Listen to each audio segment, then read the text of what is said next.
Ayusin ko lang yung YouTube natin.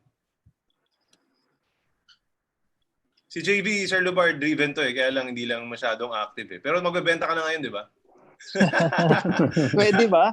Oo naman. Na-focus lang siya sa Sun Life So, pero pwede pa. Okay, here we're starting already. We're live in YouTube. Ayan. So, this time pag-uusapan natin yung Last Dance episode 1 to 10, 'di ba? Napanood nating lahat 'yan, tayo mga Pilipino. Jordan. Oo, grabe. And I think it's no perfect timing for it to show kundi ngayon lockdown. 'Di ba? And I'm here, this is DJ Di Maliwat, by the way, guys, in my channel, and we're having a new segment, Pinoy Sports Talk. We'll be talking about probably basketball, mainly NBA, UAAP, PBA, and probably also other sports like boxing, UFC, if ever there are some trending topics. But mainly, we are basketball fans here in the Philippines. So I'm here with Baron Mercado, 1993. Diba? 1993. Third three-peat.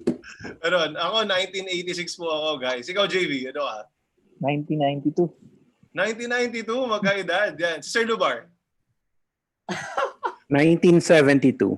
1972. Hindi, okay lang naman yan. Hindi pa rin naman, mga bata pa rin tayo. And kaya natin inaalam, di ba? We're coming from different generations Sabi nila minsan, when you talk about sports, magkakaiba ng pananaw, ganyan.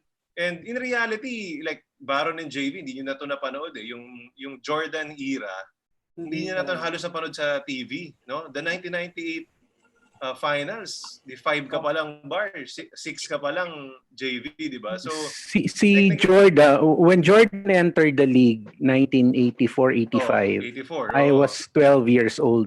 Okay. Batang-bata. So yun yung kalakasan ng pagbabasketball ko na talagang addict ako sa basketball. Yeah.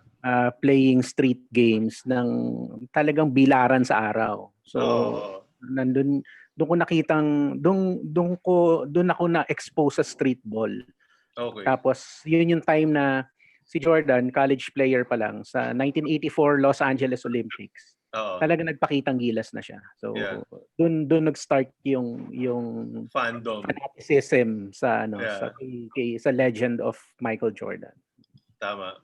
Ako, I remember ng 1998, yung Last Dance season, I was 12 Or turning 12 actually, so grade 6 ako noon, 'di ba? So napapanood ko lang 'yan talaga in reality, finals lang sa TV, 'di ba? Kasi wala pa kaming cable noon time na 'yun So finals lang ganyan. Tapos lunch pa 'yan nangyayari, 9 AM to 12 noon.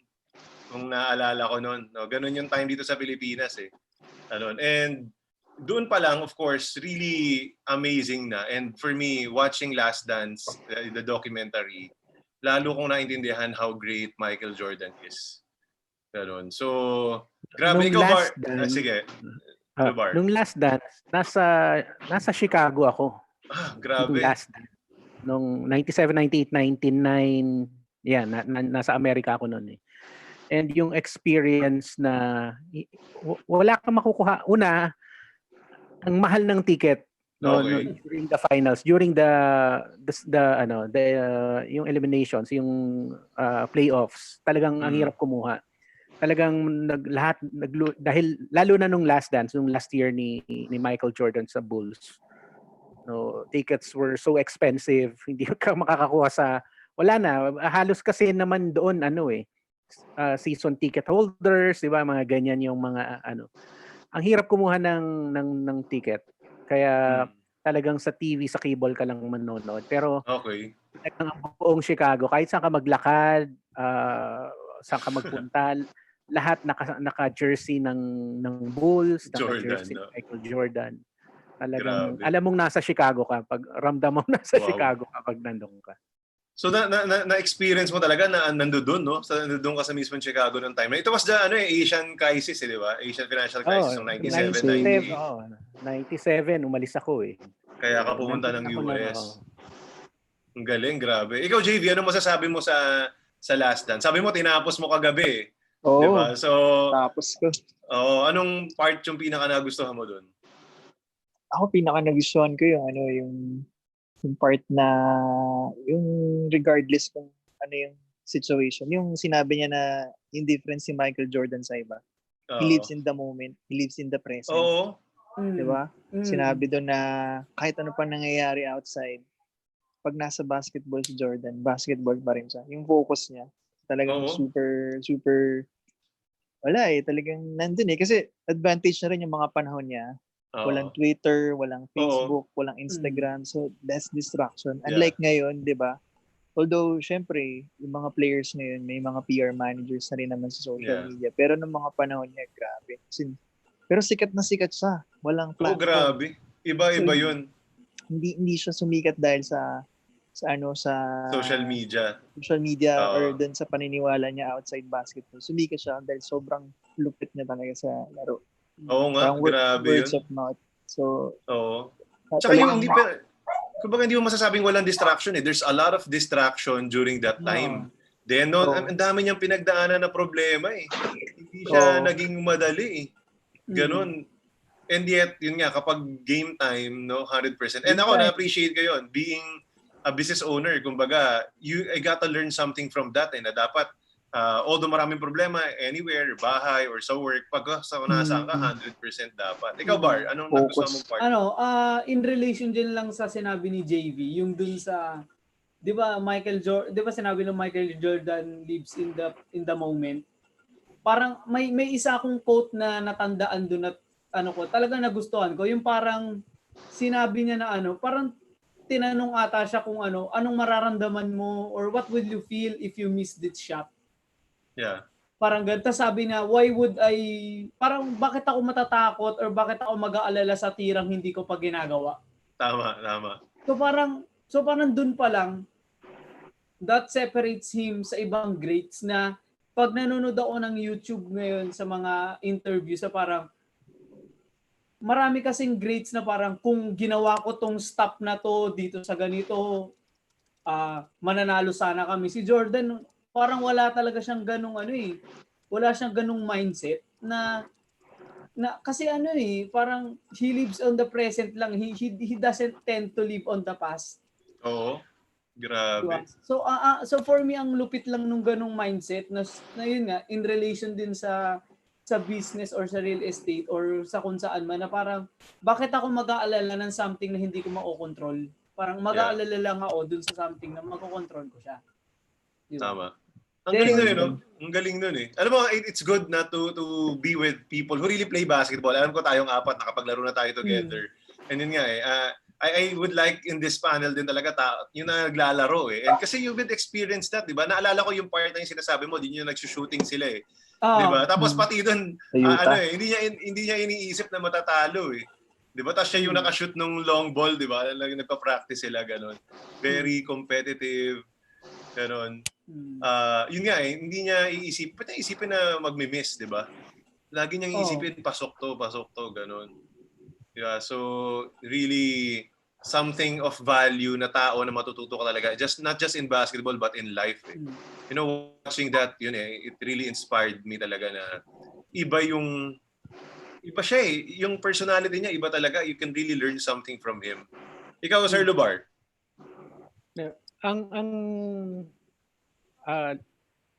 Tinatry ko pa i-decipher lahat yung buong Last Dance na documentary. Yeah. Pero what's sticking into my mind is yung question na what makes a championship team? Is it the team, the players, or is it the organization? Kasi ang ganda nun.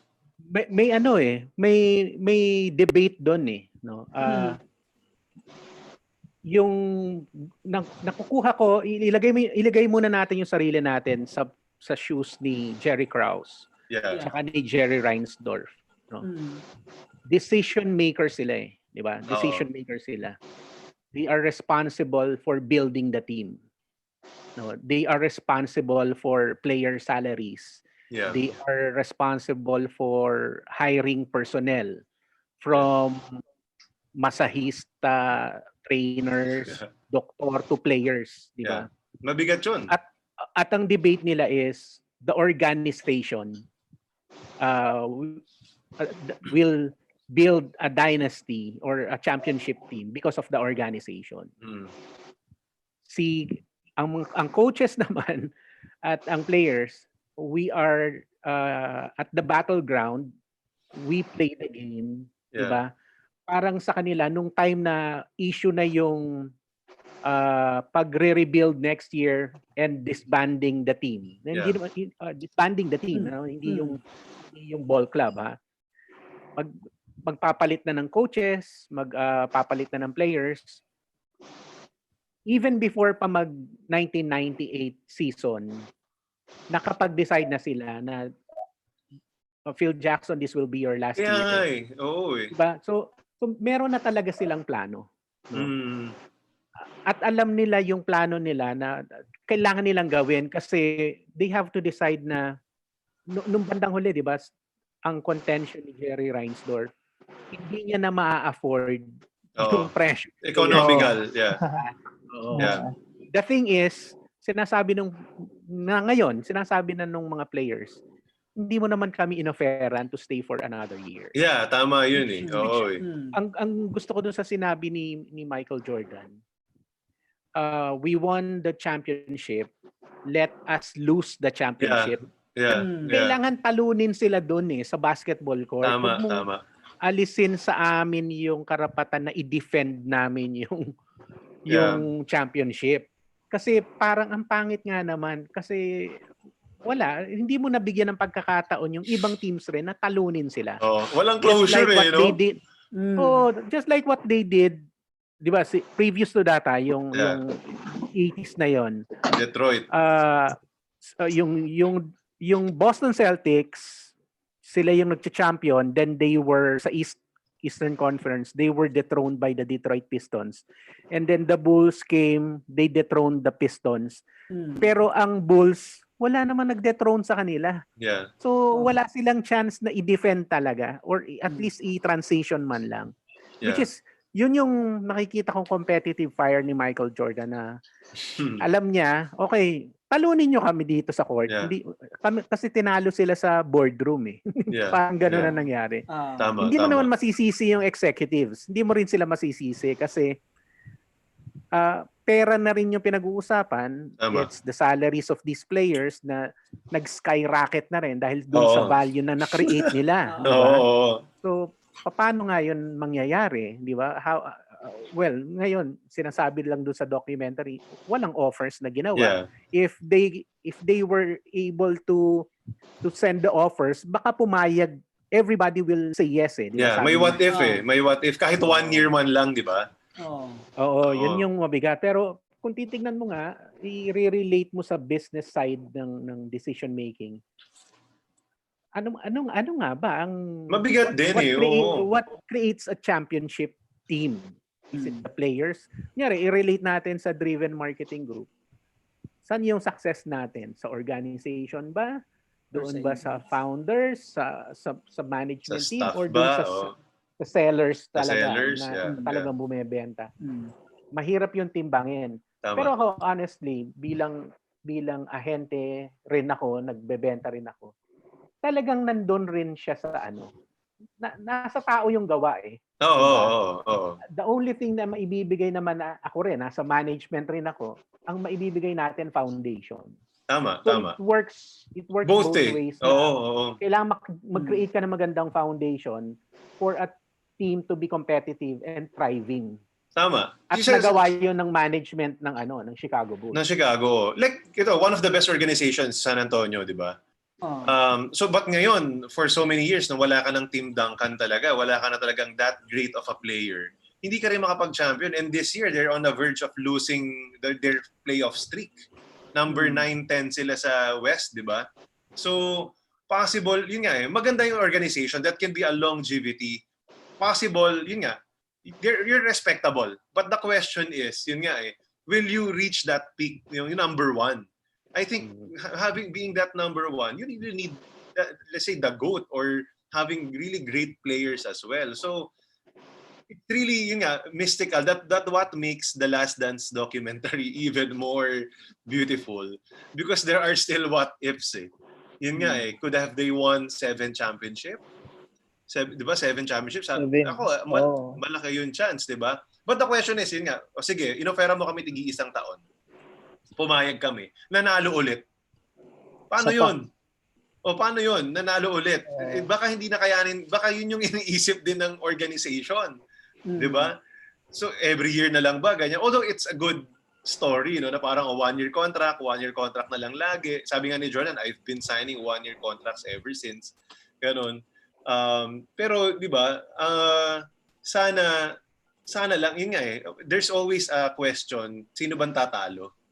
Sino bang tatalo sa maybe in some other episodes, let's talk about that, no?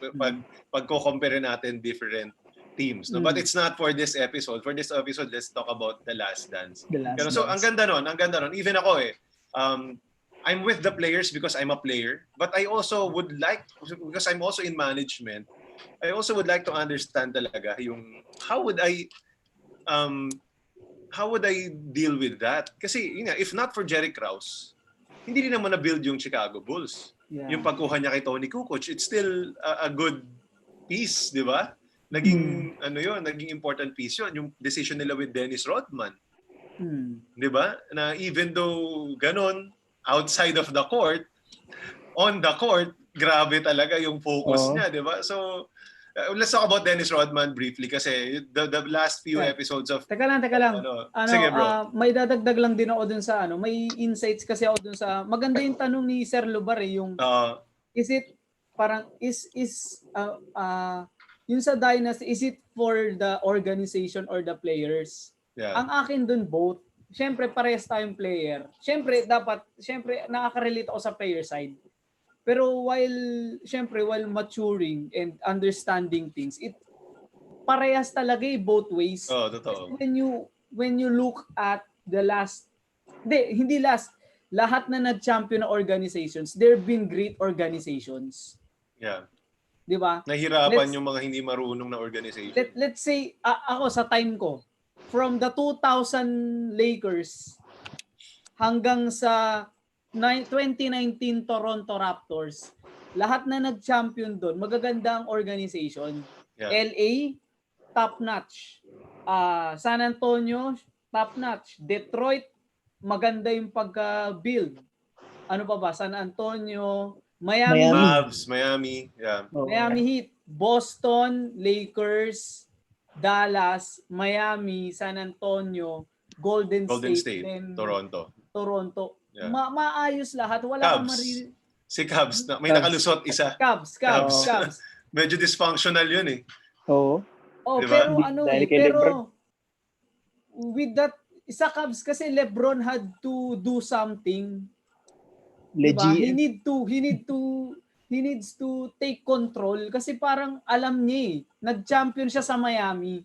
Yeah. So nakita niya yung winning organization or winning tradition ng Miami. He tried to do that to bring it there. Oh, tama. And it worked. It worked for a year. For a year lang. Oo. It worked. Tama. Actually, questionable. Yung 2015, feeling ko kanila yun If hindi na injured si Kevin Love in game 1. Yeah. Personal opinion kanila yun. That's true. So bottom line lang, organizations and players talaga siya 'Di ba? Katulad nung sabi mo rin kanina, San Antonio is a great example. They had Tim Duncan. Then ngayon nawala siya. Then medyo bumagsak sila.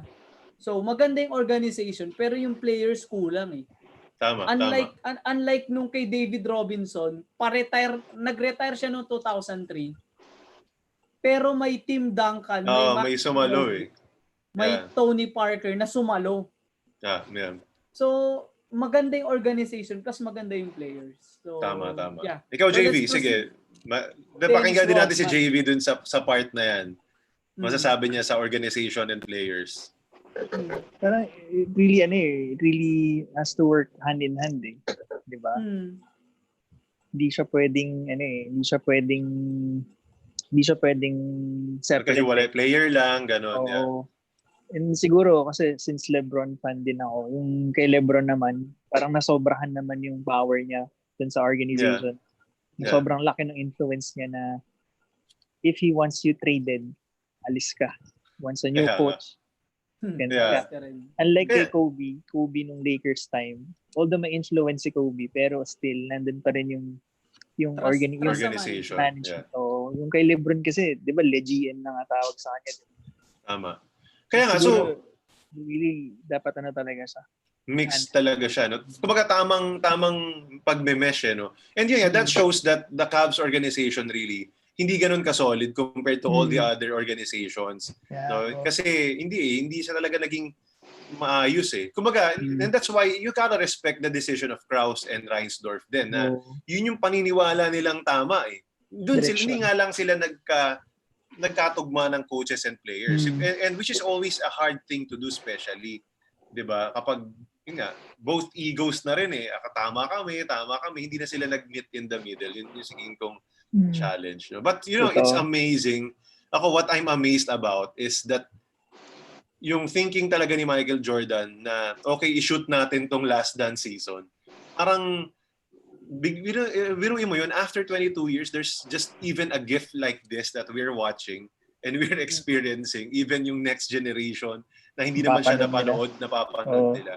Ganon. Grabe talaga. Ibang klase yung planning.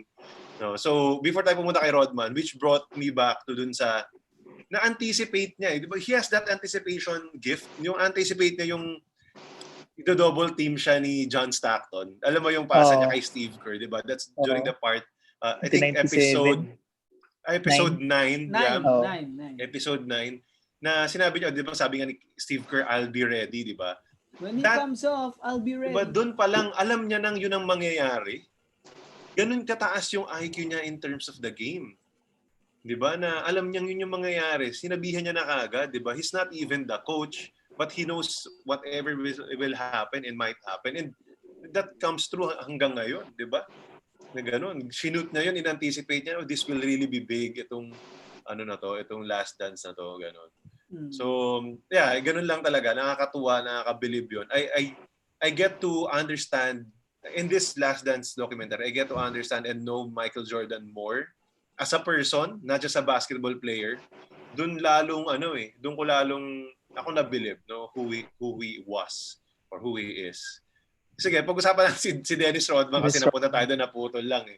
'Di ba na yun nga, he's a great addition to the puzzle. Actually, if not with him, mukhang hindi makakayanan yung 96 to 98, no? If not with Dennis Rodman. He's really a vital piece. No, and alam ko si Baron, isa sa mga biggest fans ni Dennis Rodman kahit hindi niya napanood maglaro to. Ganon.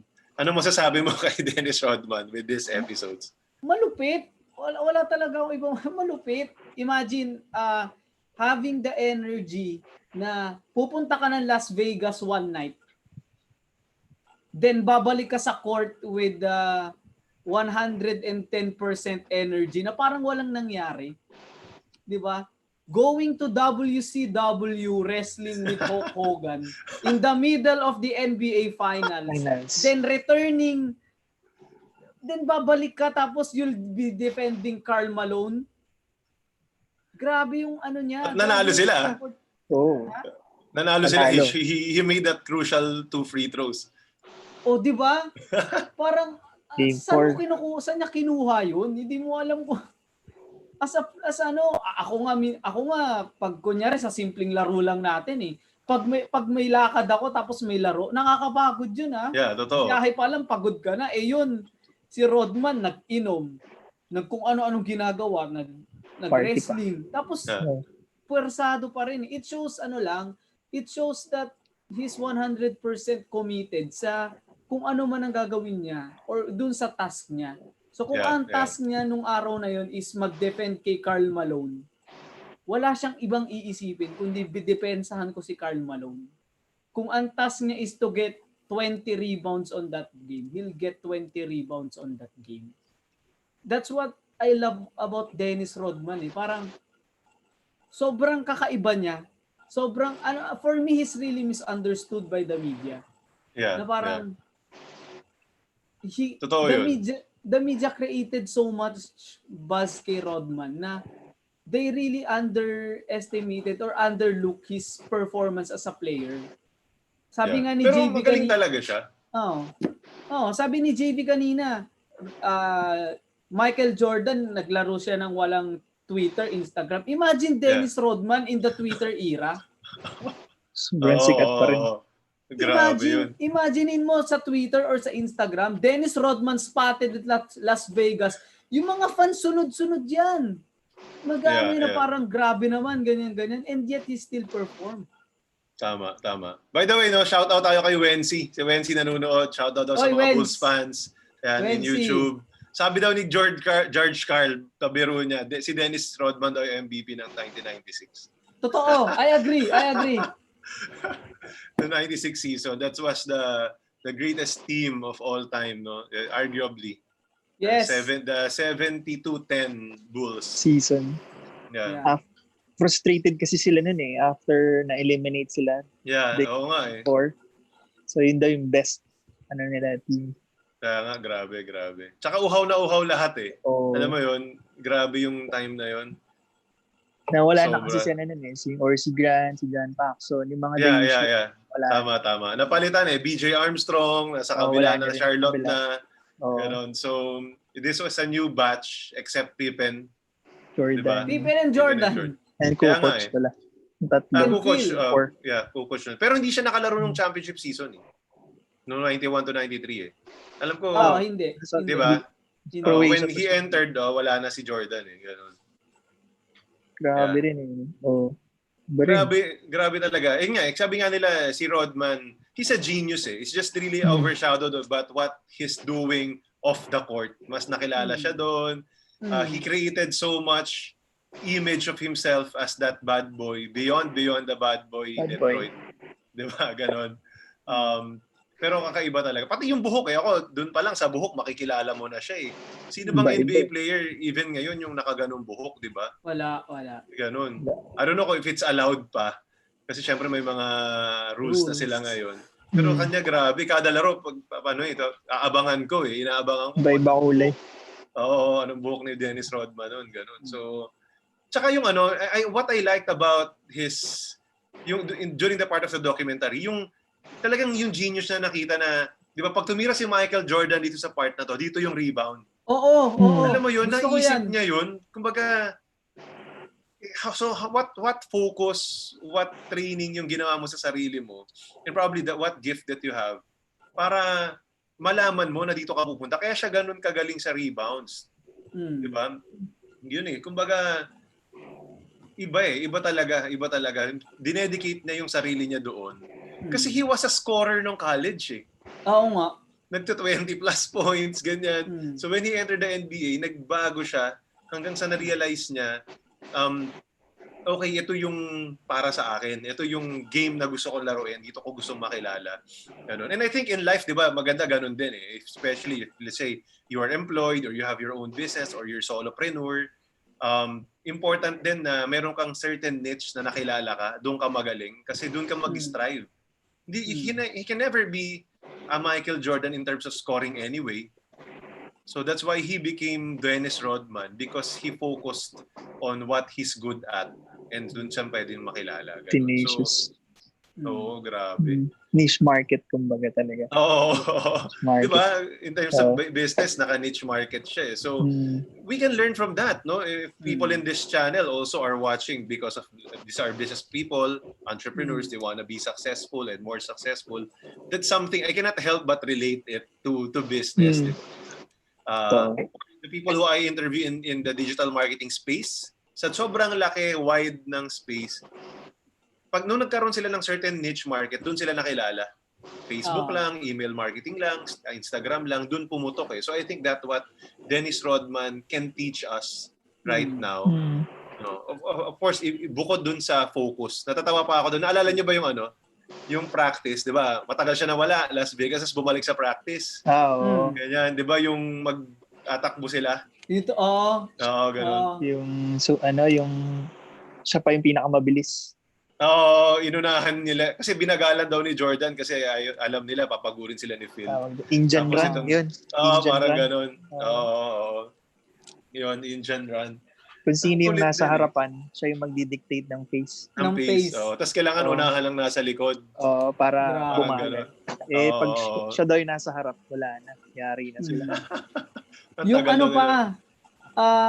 yung dun sa relation dun sa rebound na yun, parang nagsimula yun sa Detroit kay, nakalimutan ko kung si Isaiah Thomas ba yung kausap niya or si Joe Dumars. Tapos sinabi niya kay Isaiah na parang, tumira ka. Sabi ni Isaiah, bakit? Para mapag-aaralan ko, pag pumunta yung bola dito, alam ko kung saan ako pwesto. So doon pa lang alam mo yung attention to detail niya. Yeah. Dun sa rebound. And regarding dun sa kanina, ano rin, Dennis Rodman knew his role. Yeah. Kasi tama he might not be the Michael Jordan of scoring, but he's the Michael Jordan of rebounding. Yeah. Di ba? He led the league for 7 years sa rebounds. Walang nakatalo sa kanya because he knew his role.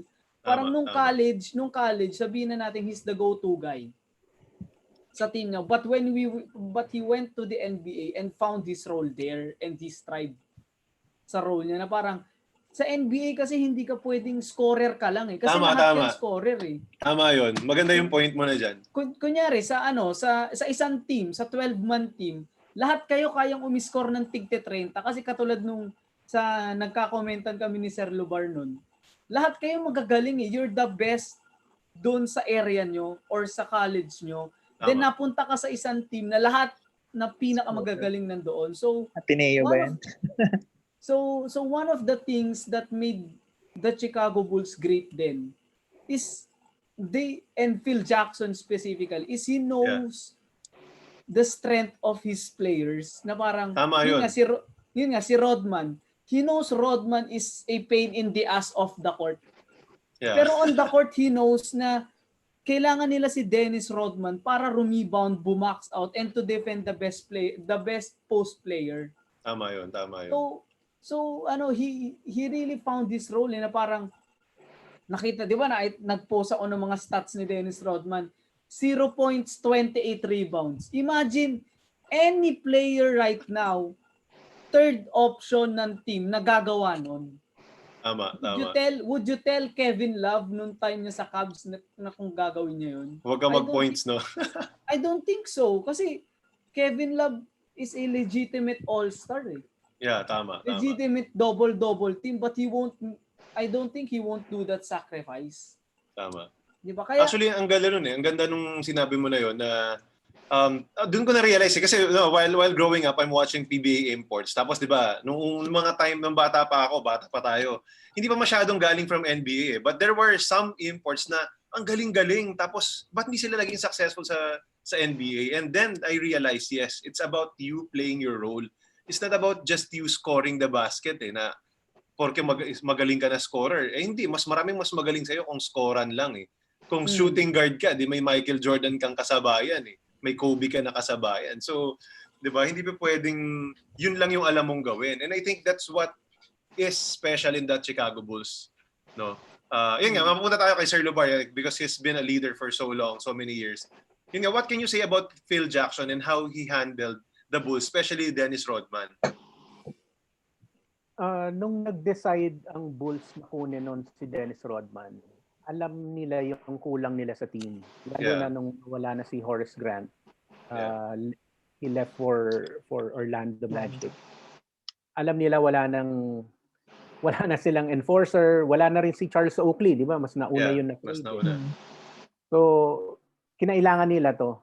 Ang biggest stumbling block nun would be yung acceptance sa team. Yeah. Especially kay Jordan tsaka kay Pippen, having Dennis Rodman as the enemy, no, sa Bad Boys, sa Detroit Bad Boys. Pero makikita mo doon nailatag ni Phil Jackson, actually nailatag ng Bulls organization how they would professionally handle everybody. Iba yung iba yung very masterful ang pag-manage ng ego ng players, the way Phil Jackson handled everybody. Yeah. Iba yung approach niya, may process, 'di ba? Even nung closure nila ng Last Dancing. Oh, grabe. When they wrote something and they burned it. It's a process of closing everything. Grabe. Diba? Ngayon, balik tayo kay Rodman. May process rin sila na ginawa. Nag-meet sila. And then, pinag-sorry niya muna. Okay, Diba? oo. Pinag-sorry niya muna kay Pippen. Tinulak ito sa Tama. undergoal, di ba? Oo, yung nag-aaway sila, sinaktan talaga eh. So kung titignan mo yung ano yung mga lessons na makukuha mo dito sa pag-handle ng mga tao, kailangan talaga may pagdaan ng proseso. Yun ang ilalatag mo bilang leader.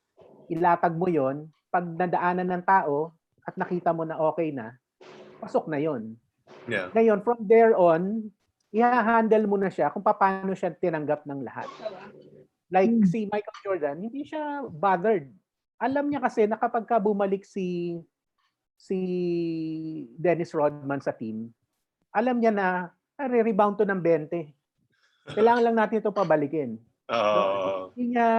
Hindi siya nag-aalala na pagbalik nito, wala to, mamamahinga to, hindi to makaka-rebound niya. Yeah. Alam niya na trusted niya yung teammate niya na okay, pagbalik mo sinundo niya pa nga di ba? Oo. Nung umalis di ba? Umalis nung kalagitnaan ng ano yun. Right after bumalik si Pippen sa injury niya. So makikita mo na nailatag talaga ni Phil Jackson na okay, ganito tong taong ito. Tatanggapin natin ito. Pero may mga repercussions. Pag ginawa mo yan, may penalty ka. No? Pag ginawa mo yan, meron kang kailangan gawin, may parusa sa'yo. Pero hindi, professional talaga. Okay, trabaho na tayo. Pagdating sa court, kailangan ko yung 20 boards mo. Kailangan ko na ilimita mo si Karl Malone. Kailangan ko dumive ka ng bola. Di ba? Yun yung mga importanteng bagay na kailangan gawin on the court. Ngayon, i-relate mo to sa business. Pag ang empleyado mo ba, ganun, okay sa'yo. In the middle of, let's say, a project, biglang aalis. Ay, labas lang muna ako. Inom muna ako ng 3 San Mig Light. Babalik na lang ako mamaya. O kaya nag-lunch, uminom during lunch. Pero babalik ng 1:00. Okay ba sa'yo yun? Diba? Yun yung mga ganun eh. That's actually challenging. Oo. Oo, pero yun nga. Of course, drinking is napaka-unprofessional niya. Yeah. While you're doing your work, di ba? Pero kung ganun ka-creative yung tao, pagbalik, dahil nakainom, no? Mas magaling siyang gumawa ng real estate ads after niyang makainom, pwede, di ba? Pwede. Yeah. No? So laging case to case you mean, no? Nasa pag-handle talaga ng manager, ng leader niya, doon sa team niya. Kasi hindi lahat Michael Jordan yung player. No? Meron kang Ron Harper, meron kang Dennis Rodman, meron kang Steve Kerr, meron kang Tony Kukoc na superstar sa European sa Leagues, Europe, pero pero pang sub mo lang, di ba? Meron kang 7-2 na hindi i-score, hindi re-rebound, basta ang importante lang maging pader siya sa ilalim. Which si Luke Longley, ganun lang ang ginawa. Yeah. All his time spending in Chicago. Hindi naman siya masyado, di ba? Hindi naman siya ganun kalakas rebound, malaki siya. Kung mapapansin mo, minampang match up lang siya sa mga 7-2 rin ng mga center or reliever ni Dennis Rodman, di ba? So again, yung masterful guidance and management ni Phil Jackson ng players and players' egos. Now, I think yun yung key ingredient kung bakit naging successful yung team. No? Tama yun, grabe. Nasa leader din talaga Yun nga Even if you mix this talaga, dito mo makikita nasa coach, and talaga believe din ako dun sa organization that, yun nga, Jerry Krause na naman No, he pinpointed Rodman Ito yung kailangan natin, di ba? Ganon. So, he's been stubborn, like even yung kay Tony Kukoc, di ba? Ayaw nila Jordan sa kanya, nila Pippen. He's been stubborn and he's been successful his run up until 1998 So, he might be one of the reasons why nag-decline yung Bulls organization since 1998. But during his tenure, doon nabuo yung Jordan era. He surrounded Jordan with the right pieces. And even nawala nga yung first batch like Horace Grant, Bill Cartwright, John Paxson, 'di ba? BJ Armstrong, napalitan ng almost the same and actually players. even better cast. Players. Ganon, yung nagsha-shop around na siya even before pa mangyari. Ang problema lang talaga doon, nag-shop around siya ng coach eh. Di ba? Yun, Masakit yun talaga. Masakit yun talaga parang disrespectful yun talaga. Na meron ka pang coach dyan, kumakausap ka na ng Oo iba. na. Oo, ganon. The same thing that happened with Doug Collins eh. Di ba? Yeah, sa bagay. Ganun rin naman ang experience eh doon sa coaching Sabagay. change eh. So hindi mo rin masisi kasi He has to prepare. kailangan mag-prepare yung tao. Kailangan rin na meron siya nakaantabay na tao, di ba? Tama. Ang very intriguing no? Kaya maganda ang ganda nung documentary kasi hindi mo alam kung saan kakakampi bilang fan. Oo. Ang galing nga. Sa players ka ba or sa organization? Tapos when you think about things na dinidiscuss nila, pag nilagay mo yung sarili mo doon, parang isa sa isip mo, parang pareho rin lang ata yung gagawin ko. Kasi ano nga bang gagawin ko kung what if biglang hindi na mag-sign si Phil Jackson? Tama. Diba? Wala ka naman kasiguraduhan doon sa iniisip ng tao. Kung na-offera na siya ng Lakers, o baka may alam na siyang naging girlfriend ni Phil Jackson yung anak ng president ng Lakers. So baka na naunahan niya na ng information. Ako, hindi ito magtatagal sa akin. Ang girlfriend pala nito nasa Lakers na, di ba? So marami hindi pa rin nabanggit doon. Tama. Balik lang tayo nung konti kay Rodman. Ano nga ba si Rodman sa Chicago? Di ba? Actually, nung time na puro dyaryo lang talaga ang media, dyaryo, TV, di ba? Talagang ang fans, yung mismong mga tao sa Chicago. Talagang every time na si Rodman gagawa ng distraction, sandamakmak na murang inaabot sa media. Talagang galit na galit sila kasi feeling nila disrespectful, unprofessional. So, hindi naman nila alam yung syempre yung mga ordinary fans talaga emotions lang lagi ang nagra-run sa veins niyan. So alam nila na pag ito ginawa ni wala headline kinabukasan, wala sa practice si Dennis Rodman. Sa Las Vegas ganyan. Talagang sandamakmak na murang ang nakukuha niya. No? Pero alam ng organization kung saan hahanapin, alam nila kung paano ibabalik. Di ba? Yun yung maganda doon eh. Pero hindi na yun na-cover, ngayon lang na-cover ng ng documentary. Pero nung time na ang media kino-cover lang yung sinong wala, sinong nandyan, sinong injured, ganun lang ang coverage eh. Ngayon lang naman na ito nga naipakita ng Last Dance documentary na ito pala nangyari niyan. So ganito pala hina-handle ni Phil Jackson yan. Tanggap pala ni Michael Jordan yan. Sinusundo niya pa sa Las Vegas. Dirin mo pinapasok sa hotel room para sunduin, di ba? So makikita mo talaga na napakahirap nung pag-handle ng organization. Napakahirap nung pag-maintain nung ganong klaseng ego, ganong klaseng personality sa isang team. Tapos you are competing on a very high level of competition na nasa playoffs kayo, di ba? Talagang well-funded yung mga organizations, di ba? Paano ka dito? Paano ka magka-thrive or even prosper sa ganitong yung atmosphere? Tapos may demand sa public na kailangan ganito ka, kailangan ganun ka, di ba? Dapat hindi ka nagpupunta diyan. Paano yung outlet mo, di ba? Oo, yun nga. Ang hirap palang maging sikat. Di ba? Ako, when I was young, I wanted to be famous and parang gato, basketball player, di ba? And then, seeing Michael Jordan, yun nga, si Rodman, ibang stress din, wala na yung private life eh. Di ba, si Jordan, parang gusto niya sa loob lang ng hotel room niya. Ganon. Kasi pag lumabas siya, talagang nakadumog talaga eh. Ganon, walang privacy and everything. Ang hirap, ganon. So, tama, yun nga, it was just over-sensationalized.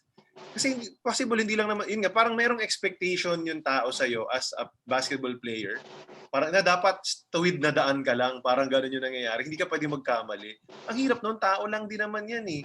Tayo nga, pag nai-stress tayo, we do other things na we don't usually do, ganyan. Diba? We eat out, sometimes stress eating or inuman, ganyan, or you shut off muna, ayaw mo na makipag-usap. And these people are also just the same. Diba? Ikaw, JV, anong pinaka na gustuhan mo dun sa Rodman saga that really made the Last Dance documentary really, interesting? For me, that's one of my favorite parts. Kasi sige.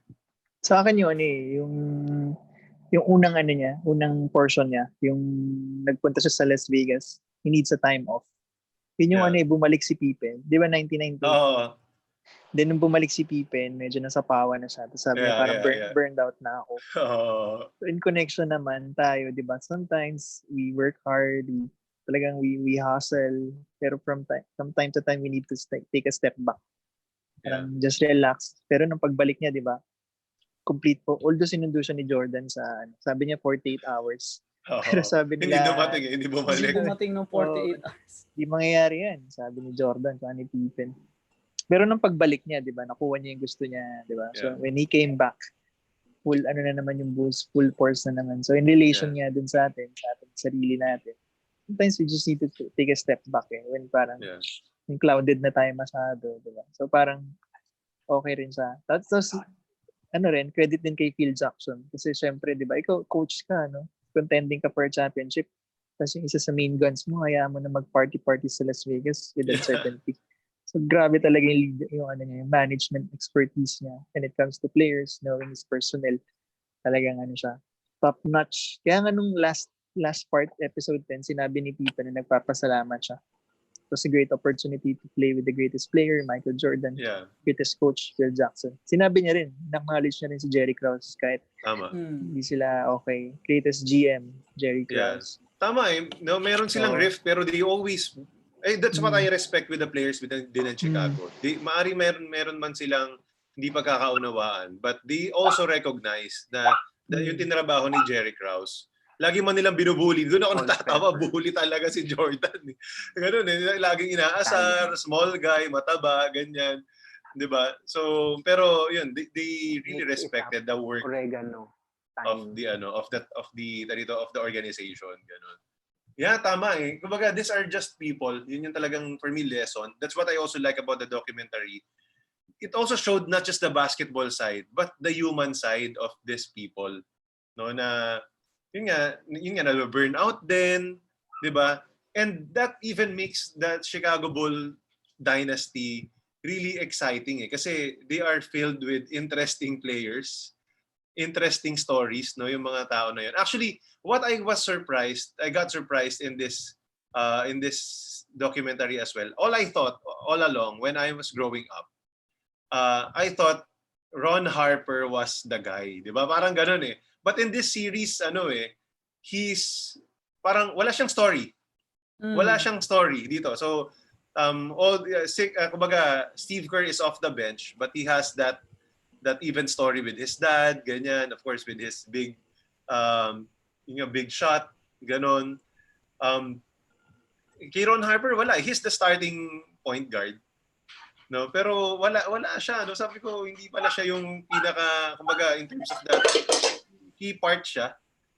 But iba even dun sa mga pictures that there's Rodman, there's Steve Kerr, nawawala si Ron Harper, di ba? And of course, Luke Longley is just a starting center. Pero yung lima talaga, co-coach, may backstory kay co-coach, may backstory kay Steve Kerr. Sila yung lima Scott Burrell nga, meron Ayaw, may Scott Burrell nga. Kasi laging binubuli ni Jordan. Ayun. May tanong dito. Ito, pag-usapan natin to briefly rin. Ito, kung dito nabuwag yung Chicago Bulls noong 1998, di ba sabi ni Jordan, and that's the question, will they win 7 championships? Matalo kaya nila yung San Antonio Spurs? Because San Antonio won that year. The next with year. Tim Duncan, Avery Johnson, Sean Elliott, and of course, David Robinson. Ganon. So, what do you think? Is it it's a good matchup? Definitely. Tingin ko yung season na yon, if I can still recall it right, shortened siya kasi nagkaroon ng Lockout. players lockout yun eh. Yeah, Mm. yeah. So, lahat ng teams noon medyo disarray. So, parang kung sino lang yung maganda yung organization talagang magta-thrive nung panahon na yun. Yeah. The good thing is sila yung magandang organization ng time na yun. Pero kung extended yung talagang full season siya, hindi nila maso-survive hindi nila kayang ma-survive ang Utah. Hindi nila maso-survive ang San Antonio. Nung time na yon, gigil si Karl Malone, hindi nila maso-survive yun. Mahirapan sila. Kaya lang sila shortened season kasi. Yeah, kaya tama. Lockout season yun. Sabihin na natin chamba. Parang ngayon, nag-COVID-19. Yung magcha-champion ngayon kung sakali mag-resume, chamba lang to. Tsaka first nga, Team Duncan happened eh. Dumating na si Team Duncan, tamang... Pero yeah, I don't think na... Kasi bata pa siya nun eh. I don't think tatalunin nila Chicago. No? Naman, tingin ko naman, ang malaking tanong doon is kaya bang i-defend ng Chicago sa Pacers the following year? Yeah. Palagay ko mukhang mahihirapan na sila kasi si Jalen Rose gumagaling na nung time na yun. Gumagaling na nung time na yun si Jalen Rose. Kaya may na-stretch sila ng Game 7. So ang laki na ng chance ng Pacers next year dethroned yan eh. Actually, yeah. If I will ask you sino yung saan pinaka nahirapan yung Chicago dito sa sa the last 3 years? No, sayo Pacers. Well, makikita na natin na Pacers. Pero kasi nandun na sila sa duel. Alam mo yung sobrang sobrang exhausted ka na ng 1-2, yung first year, second year, ikaw na yung champion. Third year, tama. Last dance mo na, 'di ba? So you're giving it all, no, 'di ba? Talagang empty your tank na yung laro mo. Tama. Kaya tapos everybody's hunting you na. They're hunting you down. They have prepared for 3 years na mag-retool ng team, 'di ba? Ang New York nag-retool, ang Indiana Pacers nag-retool. So ang hirap talaga nung road nung last dance na yon, nung last year na yon. That's true. Wala na, empty tank na tong mga to. Kaya nga kung nagkaroon ng pang-apat, ewan ko rin lang ha, kaya doon mo nga mas makikita, mukhang tamang decision talaga na baka hindi nakayanin kasi mismong may back injury na nung last game si Pippen. Lumalabas na di ba? Lumalabas na. So kaya pa nga ba nila? So although ako nandun naman ako sa argument na they should lose it. They should be given the chance to defend it and lose the championship kesa naman yung buwagin na ganun. Tama. Pero yun yan. Kaya ang question nga is kaya pa ba nila next year? Maaring kayanin kasi sasabihin nila okay, let's give it a try, pero wala, empty tank na rin kung titignan mo yung sa huling year nila. Totoo. Tapos dumadalas na yung sakit ng ulo nila kay Rodman. So may itch na naman si Rodman na magbago ng atmosphere niya, organization ng mga tao. Although alam mong stick together talaga tong tatlo na to, no? The best trio nga ito eh. Kasi alam nila yung gagawin nila. Now, nasa tail end na rin si Rodman sa age niya noon. Tama. Si Jordan, gano'n na rin eh. Pero the only thing na talagang bright spot kay Rodman is grabbing 20 rebounds. May role eh. Mga 35 years old. Tapos meron kang 20 years old na mga kakompetensya. Oo. Pero ikaw yung nakaka-rebound ng ng 20. So yun yung So pero again, it's a big what if, no? It's a big question, pero it's a big question na kayanin kaya nila. Tama. May doubt ako kasi kung paano nag-peak ang Chicago beating Detroit, ganun na nag-peak ang Pacers eh. Oo nga eh. Unfortunately, wala rin pala nung the following year. Sayang nga, tinalo sila ng New York, and then actually the year 2000 they went to the championship. They went to the finals versus Lakers. They're actually the team that gave that three-peat Lakers the hardest time, 'di ba? 4-2 yun eh. And then Philadelphia 4-1 tapos 4-0 yung Nets eh. 4-0. So ibig sabihin, sila yung pinakamalakas na nakalaban ng Lakers. Yun yung 3 straight years eh. The 98, 99, 2000 Pacers are also the best years of those Pacers team. Di ba? May Chris Mullin ka, ganon. Tama. And iba rin yung mentality ni Reggie Miller. Hindi siya takot kay Jordan eh, di ba? Kaya ko tong talunin. I wanna dethrone him. And tama yung ako, I also believe in him. I don't know if you guys would believe na sabi niya, I believe up until this day we have the better team. Diba? It's just that the championship DNA, wala pa sila. Yun yung, di ba? Kasi it's not always being the better team with having the best players eh. Kasi kung tutuusin mo nga doon, kulang ng scoring ang Chicago. Pero I would beg to disagree doon sa sinabi ni Reggie Miller na yon. Kasi kung talaga Sige sila nga. yung best team, tinalo nila. Di sana tinalo nila. Ano na lang yun eh, palusot na lang yun, di ba? Paano mo itatap ng cherry yung ice cream mo kung yung ice cream mo tunaw? Di ba?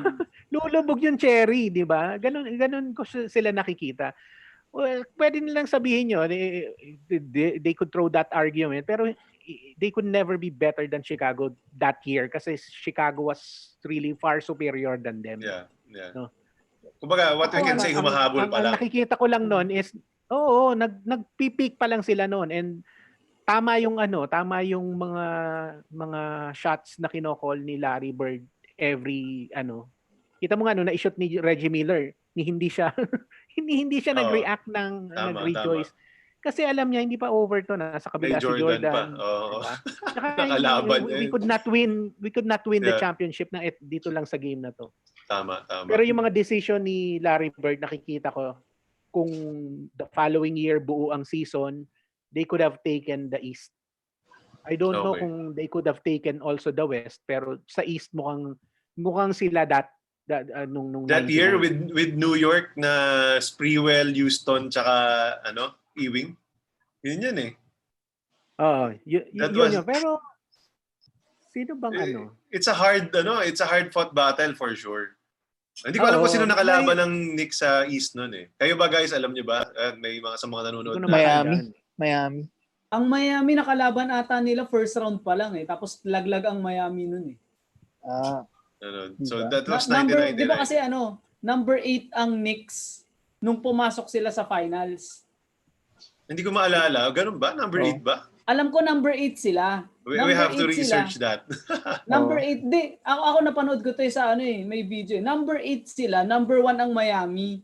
Parang in relation dun sa kanina, 'di ba? We are finding out parang ang nagiging topic natin ngayon, sino ang papalit sa East eh.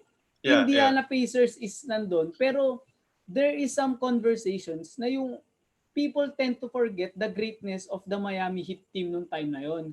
Alonzo Mourning, Tim Hardaway, Dan Marley. Oh, but they never got into finals eh. They were the number 1 seed after the Jordan era. Ikaw naman, Baron, bakit naman greatness agad? Oo nga eh. Huwag naman greatness agad. Ang layo naman, no? Some people talaga na gano'n ang tingin nila. Alam mo, ang nare-recall ko lang sa Miami, maraming away. Pero greatness, wala akong ma-recall na greatness. For me kasi looking at their dun sa napanood ko, based sa napanood ko, yun talaga yung pinakita eh. Kasi yun nga eh, people tend to forget how great that team is because of dun lang sa nangyari. But, kaya sila na-forget bro, lagi silang talo eh. Kasi even other playoff series during the Jordan era, malakas sila. They're a good regular season team. Ayun nga. I know, of course, Mourning and Hardaway eh. Pero hindi competitive sila team pero hindi great team. Competitive team, physical, very entertaining, pero hindi great team. Ang layo sa great. Para lang silang Memphis. Para silang So, Memphis Grizzlies. So let's say So sige. So ganito, if magkakaroon ng Eastern Conference Finals, that Miami Heat team versus Reggie Miller's Pacers kayo. Pacers. Okay.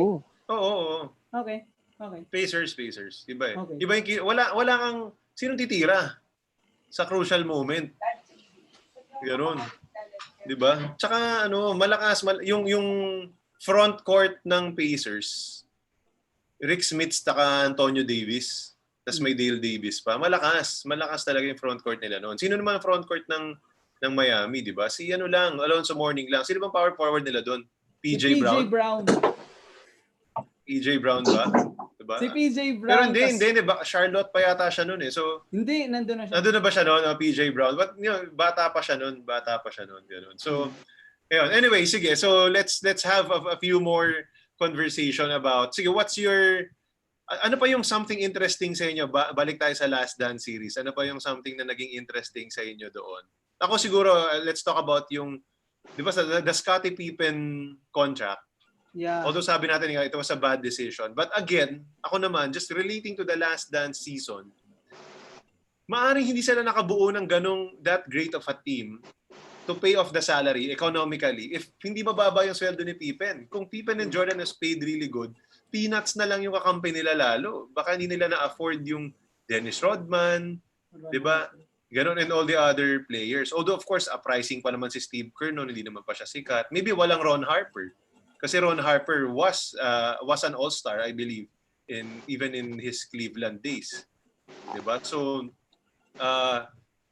ayun, for me, ganun eh. Yun yung isang highlight nun eh. Na talagang everything just fell into place as well. Parang sobrang magical na even parang pinlano na merong documentary pa. Kasi tama nga, may mga what-ifs. Tapos, possible nga na best decision na yun. Posible hindi na sila naka-repeat or naka-forfeit. Ganun. So, for me, that Scottie Pippen contract is like,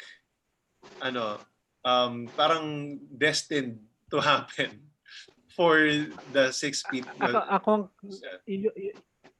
Yung magandang nangyari doon sa organization na yon with regards to doon sa mga contracts ng players would be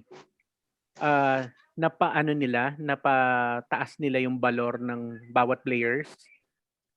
Hindi sumweldo ng malaki sa kanila. No? Yeah. Not even Jordan is the highest paid that time. No? Wala.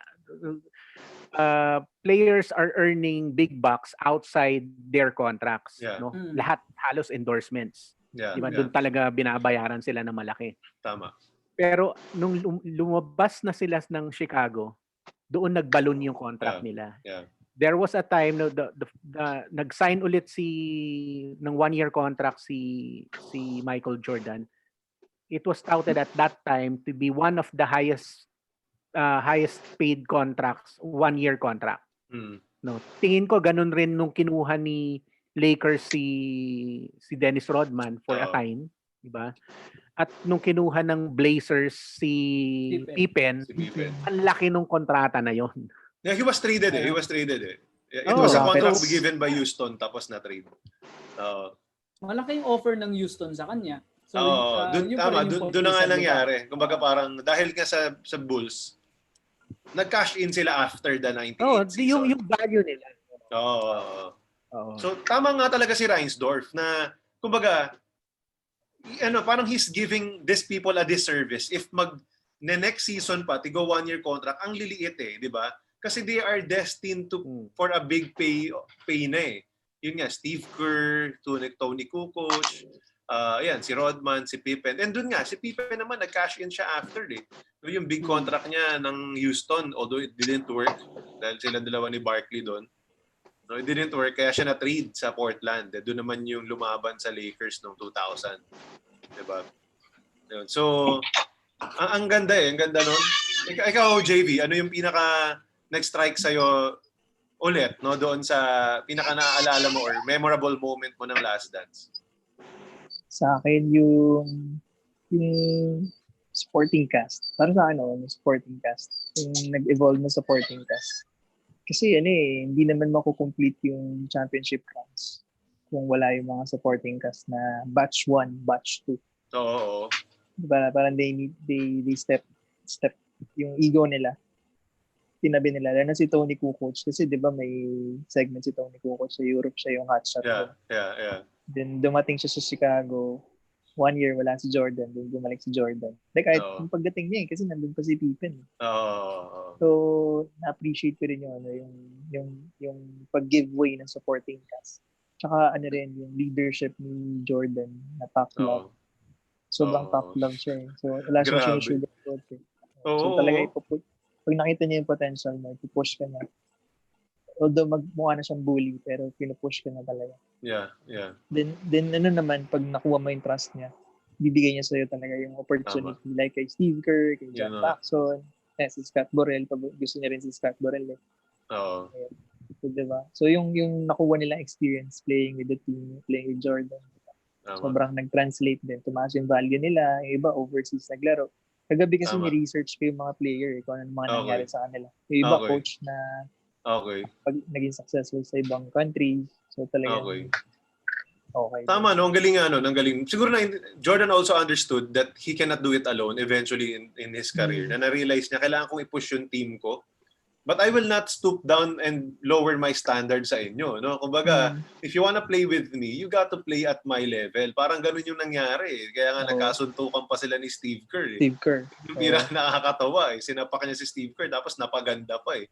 Instead na maging dysfunctional yung team, yun pa yung reason ba't sila naging close. Saan ka makakakita nung ganun? Siya eh. Oo, di ba? Oo nga, nag-apologize siya for that, na-realize niya. And he started to respect Steve Kerr. And imagine what that gave Steve Kerr in his career, no? Naging champion sa San Antonio, tapos ngayon championship coach. Ganun. Iba rin eh. Nag-grow rin siya. Dahil siguro during that time pa lang din, palaban na talaga siya. So, ang laking bagay nung ang ganda nga ng mga story, ng mga backstories. Bawat isa.